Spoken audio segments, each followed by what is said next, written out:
जय श्री हरि। आज हम बात करेंगे मोक्षदा एकादशी व्रत पारण की।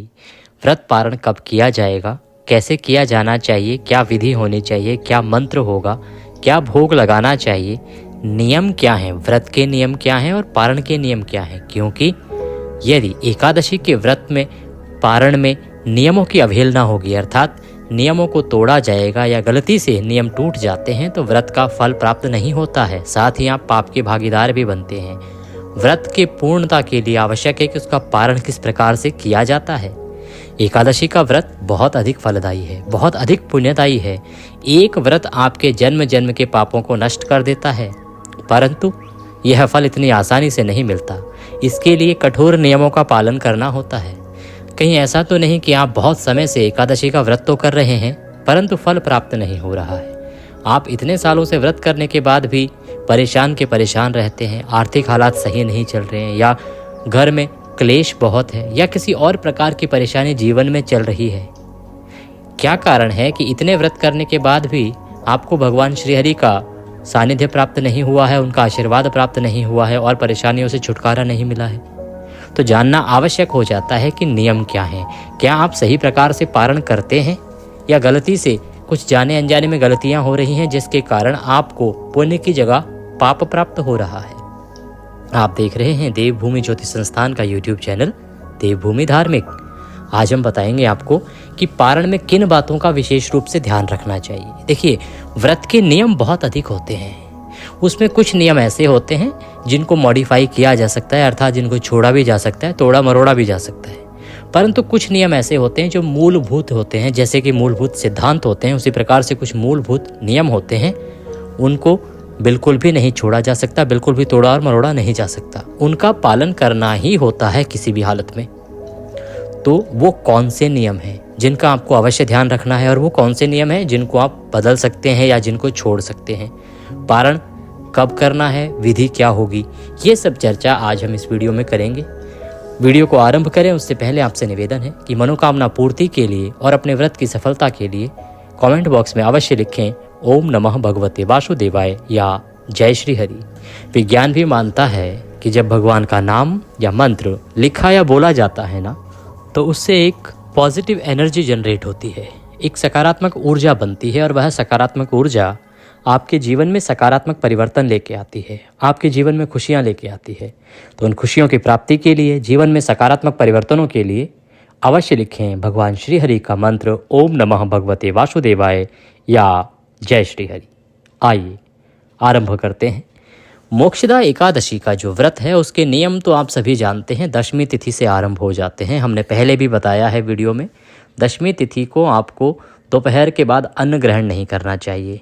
नियम अनुसार आपको रात्रि के समय दंत धावन करके, अर्थात दातुन आदि करके दांत मांज के सोना चाहिए, और अगले दिन सुबह उठ के टूथपेस्ट या मंजन का प्रयोग नहीं करना चाहिए। देखिए, क्या है कि आज के समय में ना बीमारियां बहुत हैं, लोगों को अलग अलग प्रकार की परेशानियां हैं, बहुत अधिक समय तक लोग भूखा नहीं रह सकते, बहुत सारी दवाइयां भी चलती हैं। तो उस अवस्था में यदि आप दोपहर के बाद खाना खाना चाहते हैं व्रत के एक दिन पहले, तो खा सकते हैं, रात्रि का भोजन भी कर सकते हैं। इस नियम को हम थोड़ा सा चेंज कर लेते हैं क्योंकि इसमें दोष नहीं है।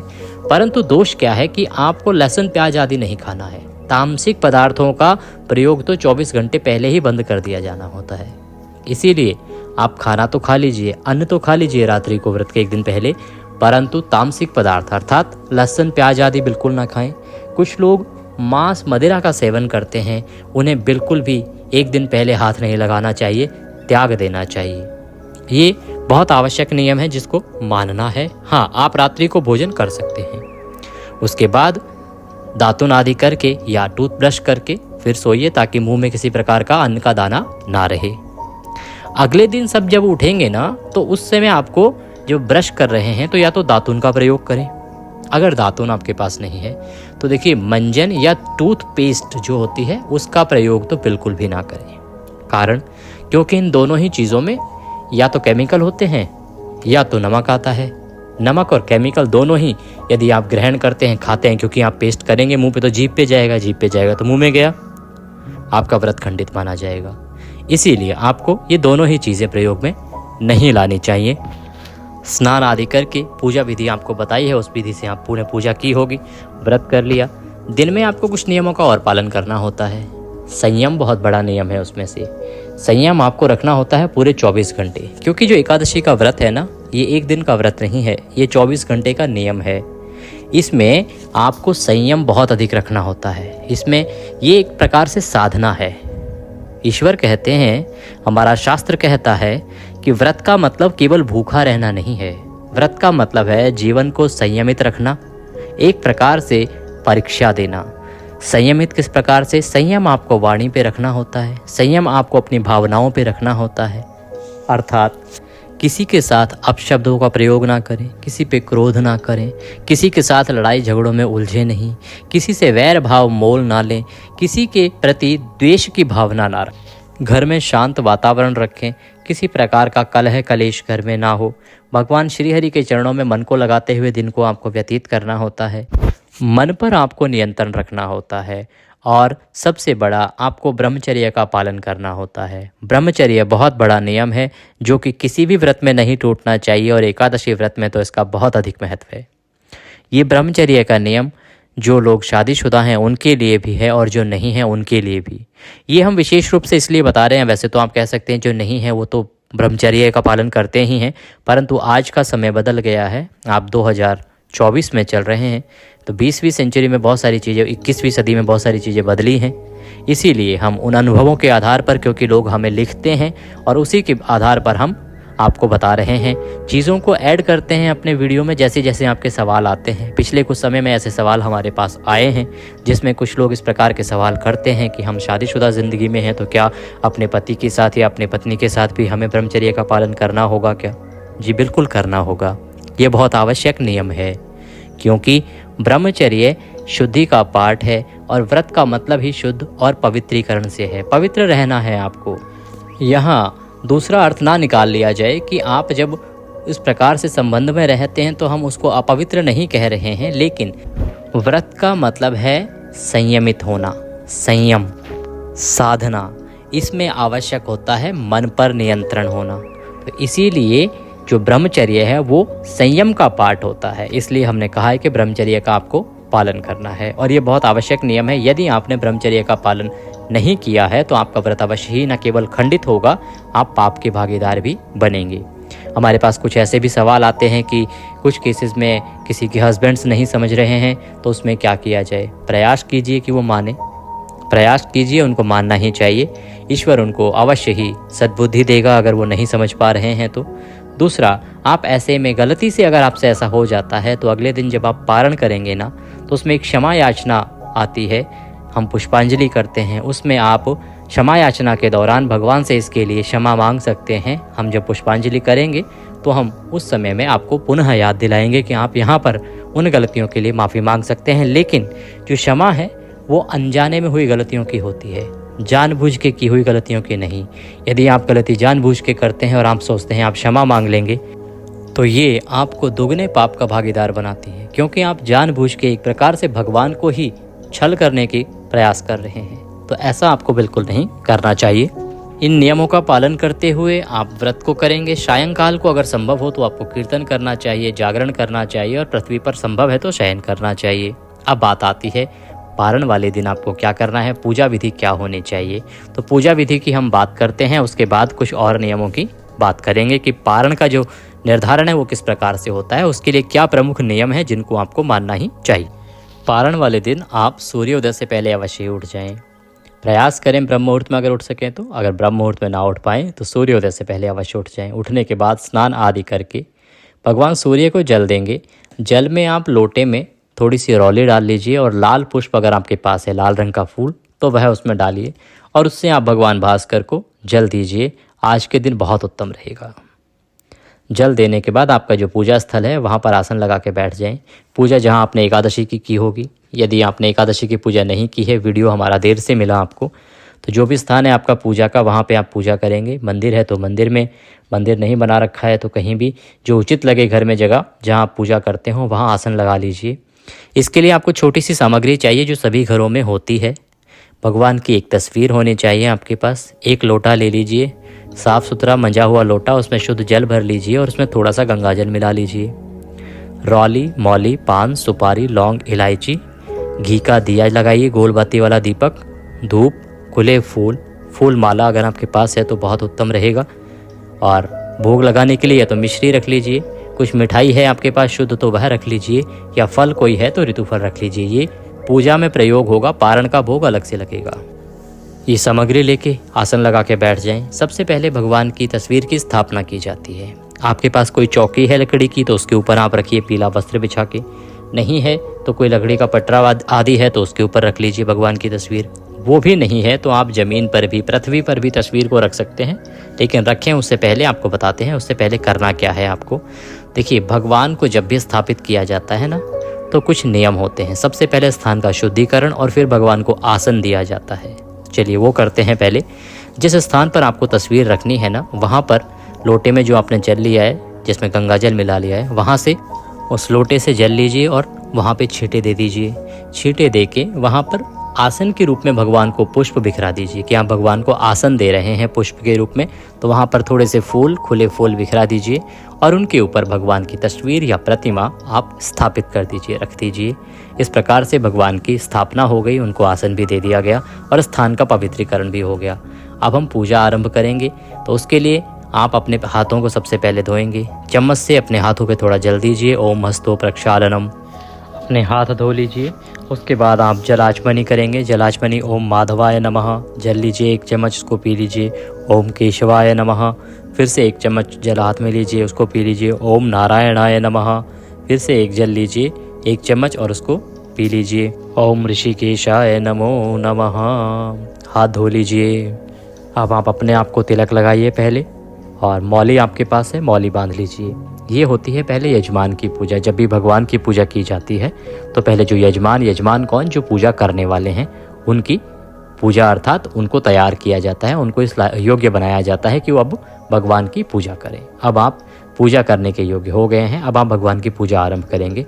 आपने मौली अपने हाथ में बांध ली है, तिलक लगा लिया है और इस प्रकार से अब आप पूर्ण रूप से पवित्र होकर और पूजा के लिए तैयार हैं। तो भगवान को सबसे पहले पद्य, अर्घ, आचमनी अर्पित किया जाता है। तो जल से 3 बार छींटे दीजिए। लोटे में जो आपने जल लिया है, जिसमें गंगा जल मिला हुआ है, उस जल से 3 बार छींटे दीजिए। 3 बार छींटे देने के बाद ओम तिलकम तिलकांते अक्षतम पान्तु अक्षतम पान्तु अक्षतम पुष्पाणि पान्तु धूप दीप दर्शनम नैवेद्यम समर्पयामि शुभ दक्षिणायाम शुभदो वरदो भवः। अर्थात सबसे पहले तिलक लगाइए।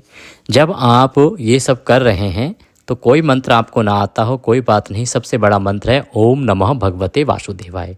तो यही मंत्र बोलते जाइए, ओम नमः भगवते वासुदेवाय। तिलक लगाइए, अक्षत लगाइए, चावल लगाइए, फूलों की माला पहनाइए। ओम नमः भगवते वासुदेवाय। पुष्प अर्पित कीजिए। ओम नमः भगवते वासुदेवाय। धूप दिखाइए, दीप दिखाइए, घी का दिया जलाइए, गोल बाती वाला। शुद्ध घी का ही दिया होना चाहिए। यदि आपके पास शुद्ध घी नहीं है तो आप तिल के तेल का दिया भी जला सकते हैं। तो दीप दिखाइए, धूप दिखाइए, नैवेद्य अर्पित कीजिए। नैवेद्य में क्या अर्पित करेंगे? कोई मिठाई आपके पास है तो वह चढ़ाइए। ऋतुफल अगर कोई है तो ऋतुफल चढ़ा दीजिए, अन्यथा आप मिश्री के कुछ दाने भी नैवेद्य के रूप में भगवान को अर्पित कर सकते हैं। इसके बाद जलाचमनी करा दीजिए, जल के छींटे दे दीजिए। ये होती है पंचोपचार पूजा विधि, जिसमें हमने भगवान के 5 उपचार किए हैं। 5 उपचार से भगवान की पूजा करी है। अब एक सर्व मनोकामना पूर्ति उपाय करेंगे और उसके बाद हम पुष्पांजलि करेंगे। उपाय करने के लिए क्या है कि हमने बताया था आपको, अगर आपके पास पान का पत्ता है तो वह ले लीजिए, उसकी डंडी तोड़ लीजिए, उसमें 2 लौंग, 2 इलायची, 1 सुपारी रखिए और पान का बीड़ा बनाइए। उसका 1 लौंग से ऊपर से उसे बंद कर दीजिए। वह बीड़ा हाथ में लीजिए, दोनों हाथ जोड़िए। मन ही मन वह कामना जो आप पूरी चाहते हैं भगवान से, जिस कामना की पूर्ति के लिए आपने व्रत किया है, कोई भी इच्छा आपकी अगर है जिसकी पूर्ति आप चाहते हैं, तो वह मन ही मन भगवान से प्रार्थना कीजिए, बोलिए। और उसके बाद ओम नमः भगवते वासुदेवाय, ओम नमः भगवते वासुदेवाय 5 बार बोल के और वह भगवान के चरणों में अर्पित कर दीजिए। इस एकादशी पर इसका बड़ा ही अधिक फल है। अगर आप इस प्रकार से कामना करते हैं तो भगवान श्री हरि अवश्य ही इस कामना को सुनते हैं और भगवान के आशीर्वाद से अगले एकादशी से पहले आपको अवश्य ही इसमें लाभ प्राप्त होगा। आपकी इच्छाएं पूरी होंगी, भगवान आपकी इच्छा पूरी करेंगे। ऐसा बहुत लोगों ने किया है जब हमने उपाय बताया है, और बहुत लोगों ने इससे लाभ भी लिया है। तो आप भी अवश्य ही लाभ प्राप्त करें। और अगर पान का पत्ता नहीं है तो आप इसके बिना भी पूजा कर सकते हैं। ये पूजा का आवश्यक अंग नहीं है। प्रार्थना के लिए अगर आप इच्छा पूर्ति चाहते हैं तो उसके लिए एक उपाय हमने बीच में बताया है। अब आप भगवान को भोग लगाएंगे। तो पारण वाले दिन आपको पीले चावल का भोग लगाना चाहिए। पीले चावल का विशेष विधान है। देखिए, एकादशी के दिन चावल वर्जित होते हैं, परंतु द्वादशी वाला जो दिन होता है ना, पारण वाला दिन, उस दिन विशेष रूप से भगवान को पीले चावल का भोग लगता है। तो आप पीले चावल का भोग लगाएं। एक और जो स्पेशल भोग है, विशेष भोग है मोक्षदा एकादशी के लिए, वो आप बना सकते हैं। आप मखाने की खीर बनाएं और उसमें थोड़ी सी केसर मिला दीजिए, उसका भोग लगाइए मोक्षदा एकादशी पर। इसका बड़ा विधान है, बड़ा फल है। ये अगर संभव ना हो तो आप फल का भोग भी लगा सकते हैं भगवान को पारण वाले दिन। या जो भी सामान्य भोजन हमारे घर में बनता है, खीर पूड़ी, हलवे का, खीर पूड़ी का, या जो घर में रोटियां चपातियां बनती हैं, उनका भी भोग आप भगवान को, पराठे का भोग भी भगवान को लगा सकते हैं। ध्यान रखिएगा, जो भोग लगा रहे हैं, जो भी घर में बना रहे हैं, उसमें लहसुन प्याज नहीं होना चाहिए। पारण के लिए जो भोजन बन रहा है, पारण के लिए बन रहे भोजन में लहसुन प्याज नहीं होना चाहिए। यह शुद्ध सात्विक भोजन चाहिए। इसमें किसी प्रकार का तामसिक पदार्थ का प्रयोग नहीं होना चाहिए। थाली सजाइए, भगवान के सामने रखिए, तुलसी का पत्ता उसमें अवश्य रखिए, तुलसी दल अवश्य रखिए। भगवान से प्रेम से भोजन के लिए निवेदन कीजिए। प्रभु प्रेम के भूखे हैं, आपको मंत्र नहीं आता, कोई बात नहीं, प्रेम से निवेदन कीजिए भोजन के लिए। मेरे प्रभु आपके बुलाने पे अवश्य आएंगे और भोग लगाएंगे। भोग लगाने के बाद भगवान को जलाचमनी कराइए, वह थाली उठा के बाकी प्रसाद में मिला दीजिए। अब आपको पुष्पांजलि करनी है। ये पूजा के अंत में आवश्यक प्रक्रिया है जो करनी ही चाहिए। एकादशी की पूजा 2 दिन की होती है। जिस दिन व्रत करते हैं उस दिन आरंभ करते हैं, और पारण वाले दिन यह समाप्त होती है। तो अब हम पुष्पांजलि करेंगे। आप देख रहे हैं देवभूमि ज्योतिष संस्थान का यूट्यूब चैनल देवभूमि धार्मिक। मनोकामना पूर्ति के लिए कमेंट बॉक्स में अवश्य लिखें जय श्री हरि या ओम नमः भगवते वासुदेवाय। अगर किसी प्रकार की कोई समस्या जीवन में चल रही है, कुछ भी पूछना चाहते हैं, कुंडली दिखाना चाहते हैं, या कोई मुहूर्त आदि निकलवाना चाहते हैं, किसी प्रकार की पूजा करवाना चाहते हैं, या कोई भी परेशानी जीवन में है उससे संबंधित कुछ जानना चाहते हैं, तो आप हमारे नंबर्स पर संपर्क कर सकते हैं। नंबर आपको ना मिले तो आप कमेंट बॉक्स में लिख के नंबर प्राप्त कर सकते हैं। हमारी टीम आपसे अवश्य ही संपर्क करेगी। पुष्पांजलि के लिए अपने हाथों में पुष्प ले लीजिए, आंख बंद करके भगवान से निवेदन कीजिए। हम यहाँ से मंत्र पढ़ते हैं, ध्यान लगाइएगा, जो हम बोल रहे हैं उस पर ध्यान दीजिएगा। आवाहनम न जानामि न जानामि विसर्जनम पूजम च एवं न जानामि क्षम्यताम परमेश्वर। हे प्रभु, ना हम आपका आवाहन जानते हैं, ना पूजन जानते हैं, ना विसर्जन जानते हैं। हम तो अज्ञानी जीव हैं। जैसी बन पड़ी है वैसी सेवा आपके श्री चरणों की है। इसमें जाने अनजाने में कोई गलती, कोई त्रुटि, कोई भूल हमसे हो गई हो तो उसे क्षमा करें प्रभु। हम अज्ञानी जीव हैं, हमें कुछ नहीं आता है। यहीं पे यदि आपको लग रहा है कि कोई आपसे गलती हो गई है तो उसके लिए क्षमा याचना करें। अगर किसी की वजह से गलती हुई है तो भगवान उसको क्षमा करें और उसको सद्बुद्धि दें। इस प्रकार की प्रार्थना भी आप यहाँ पे भगवान से करें। प्रभु, आप अंतर्यामी हैं, आप सब जानते हैं। हमारी जो परेशानियां हैं वो किसी से छुपी नहीं हैं प्रभु। उनको ध्यान में रखते हुए हमारी परेशानियों को दूर करें और दया का आशीर्वाद प्रदान करें। इसके निमित्त आपको अर्पित करने के लिए हमारे पास कुछ नहीं है। तन मन धन सब कुछ आप ही का है। हमारे पास क्या है? मालती मलकादाति सत्पत्रांत संयुक्तम पुष्पांजलिम मया दत्ताम ग्रहणाम परमेश्वर। प्रभु, यह पत्र पुष्प की भेंट है, इसे स्वीकार करें और वह पुष्प भगवान के चरणों में अर्पित कर दीजिए। भगवान को दंडवत प्रणाम कीजिए। दंडवत प्रणाम करके अब आपकी पूजा यहाँ पर समाप्त होती है। इसके बाद आपको किसी ब्राह्मण को भोजन कराना चाहिए। ब्राह्मण को भोजन ना करा पाएँ तो आप मंदिर में या किसी योग्य ब्राह्मण को कुछ सामग्री दान दीजिए। जैसे दूध का पैकेट ले लीजिए, उसके साथ फल या बिस्किट आदि लेके दक्षिणा रख के वह दे दीजिए। या आप फ्रूट्स ले लीजिए, कुछ फल लीजिए, उसमें दक्षिणा रख के वह किसी मंदिर में या योग्य ब्राह्मण को दान दीजिए। बट दान आपको अवश्य करना चाहिए। ये आवश्यक है कि आप पारण वाले दिन दान अवश्य करें और दान योग्य ब्राह्मण को दिया जाना चाहिए। योग्य ब्राह्मण जो कर्मकांड करता हो, जिसके पास आशीर्वाद में आपको देने के लिए अपने पुण्य हो। ब्राह्मण को दान क्यों दिया जाता है? ब्राह्मण को दान इसलिए दिया जाता है क्योंकि ये माना जाता है कि ब्राह्मण जो हैं वो भगवान की भक्ति करते हैं तो उनके पास बहुत सारा पुण्य होता है। जब आप उन्हें दान देते हैं तो उस दान के बदले उनका पुण्य आपको मिल जाता है, इसलिए दान दिया जाता है। और जो पुण्य करेगा वही तो आपको पुण्य दे पाएगा ना, इसलिए कहा जाता है कि योग्य ब्राह्मण को ही दान देना चाहिए। इसके बाद अब आपको व्रत का पारण करना है। पारण के लिए एक आसन लगा के बैठ जाएं। सबसे पहले अपने मुंह में तुलसी का पत्ता रख के पारण करेंगे और आप मंत्र बोलेंगे ओम नमः भगवते वासुदेवाय, ओम नमः भगवते वासुदेवाय। इस प्रकार से 5 बार इस मंत्र को बोलेंगे। तुलसी का पत्ता मुंह में रखिए और व्रत का पारण कीजिए। इसके बाद घर में जो भी भोजन बना हो जिसमें लहसुन प्याज आदि ना हो, तामसिक पदार्थ ना हो, उस प्रकार का भोजन आपको करना चाहिए। कुछ लोग सवाल करते हैं कि क्या हम पारण वाले दिन चावल खा सकते हैं? जी बिल्कुल खा सकते हैं। हमने बताया आपको कि पारण में तो भगवान को पीले चावल का विशेष रूप से भोग लगता है, तो आज के दिन चावल खाने में कोई दोष नहीं है। पारण में भी आप पीले चावल या चावल खा सकते हैं। अब बात आती है कि मोक्षदा एकादशी का पारण कब करना है और इसका निर्धारण कैसे होता है कि आपको पारण कब करना चाहिए। देखिए, पारण का जो नियम है वो 3 मूलभूत सिद्धांतों पर आधारित है। वो सिद्धांत जिनका पालन आपको अवश्य रूप से करना ही चाहिए, बाकी सब भूल जाइए, पर इन 3 बातों का हमेशा पारण में ध्यान रखें। क्या? एक तो पारण द्वादशी तिथि में किया जाता है। दूसरा, द्वादशी तिथि के पहले 5.5 घंटे में पारण नहीं होता है, क्योंकि पहले 5.5 घंटे हरिवासर का समय होता है, ये व्रत में ही गिना जाता है। और तीसरा, पारण सूर्योदय के बाद होता है। अब मान लीजिए किसी दिन सूर्योदय के साथ ही द्वादशी तिथि लग रही हो तो सुबह होते ही आपको पारण नहीं कर लेना है, क्योंकि द्वादशी तिथि के पहले 5.5 घंटे हरिवासर के होते हैं, वो व्रत में ही निकालने होते हैं। तो उस समय के अनुसार आपको पारण करना होता है कि द्वादशी तिथि के 5.5 घंटे भी निकल गए हों और सूर्योदय भी हो गया हो। इन चीज़ों को आपको ध्यान रखना है। ये 3 मूलभूत सिद्धांत हैं। यदि कभी आपको शुभ मुहूर्त ना पता हो तो इनके अनुसार आप पारण कर सकते हैं। वैसे तो यदि आपने चैनल को सब्सक्राइब कर लिया है तो कभी आपसे कोई गलती होगी नहीं, क्योंकि हम प्रत्येक एकादशी का पारण कब करना है, कैसे करना है, क्या विधि है, सारे नियम आपको सभी एकादशियों के समय से पहले बता देते हैं। तो आप चैनल पर अगर नए हैं तो सब्सक्राइब कर लीजिएगा, जिससे कि आपको ज्योतिष शास्त्र और पंचांग पर आधारित जानकारियाँ सही प्रकार से समय से प्राप्त होती रहें। तो इस एकादशी का जो पारण का समय रहेगा वो रहेगा सुबह 7:10 से और 9:10 तक। ये पारण का शुभ मुहूर्त है। इसके अलावा बाकी समय में भी आप कर सकते हैं, परंतु 7:10 से पहले नहीं कीजिएगा। 7:10 के बाद आपको पारण करना है। ये थी जानकारी पारण के बारे में। जानकारी अच्छी लगी हो तो वीडियो को लाइक अवश्य कीजिएगा।